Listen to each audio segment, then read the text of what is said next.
কিছুক্ষণ আগে সংবাদ সম্মেলন করে জাকসু নির্বাচন বর্জন করলো ছাত্রদল, কিন্তু তারপরও কেন এত ভিড়? ভোটারদের উপচে পড়া ভিড়, সিরিয়াল লাইনের পর লাইন হয়ে দাঁড়িয়েছে বিভিন্ন কেন্দ্রে। ভোটারদের মধ্যে কোনো পরিবর্তন নয়, তারা ঠিকই এই নির্বাচনকে উপভোগ করছে।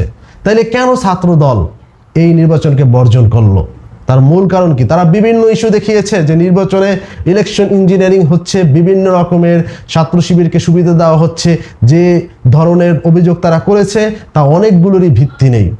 বা কেন তারা বর্জন করলো তাদের নির্বাচন? এর মূল কারণ হচ্ছে তারা বুঝতে পেরেছিল, শিবির সমর্থিতরা বলেছে বা সাধারণ স্টুডেন্টরা বলছে যে তারা বুঝতে পেরেছে যে ঢাকা ইউনিভার্সিটির মতো জাহাঙ্গীরনগর ইউনিভার্সিটিতে তাদের ভূমিধস হার হতে চলেছে, যেখানে শিবিরের প্রার্থীদের বিভিন্ন ক্যান্ডিডেটরা বিজয় হতে চলেছে, তাদের প্যানেল বিজয় হবে ঠিক একই রকমের ঢাকা ইউনিভার্সিটির মতো। যখন তারা বুঝতে পেরেছে, তাদের এই লজ্জাজনক হারের কারণেই তারা মূলত বর্জন করেছে নির্বাচন। কিন্তু বর্জন করার পরেও তাদের বিভিন্ন পুলিং এজেন্ট কিন্তু বিভিন্ন কেন্দ্রে কেন্দ্রে রয়েছে এবং সকল প্রার্থী কিন্তু এখনো লড়ে যাচ্ছে। আপনারাই বলুন আসল মূল কারণটা কি?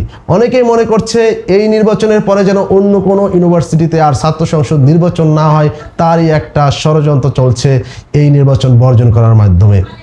আমি আমার মতামত জানালাম, এই নির্বাচনে অবশ্যই আমি যেটা দেখছি, জামাত শিবির বা শিবিরের প্রার্থীরা, শিবিরের প্যানেল জয়যুক্ত হবে। আপনারা আপনাদের মতামত জানিয়ে যান এবং আমাদের সাথেই থাকুন পরবর্তী আপডেট পেতে।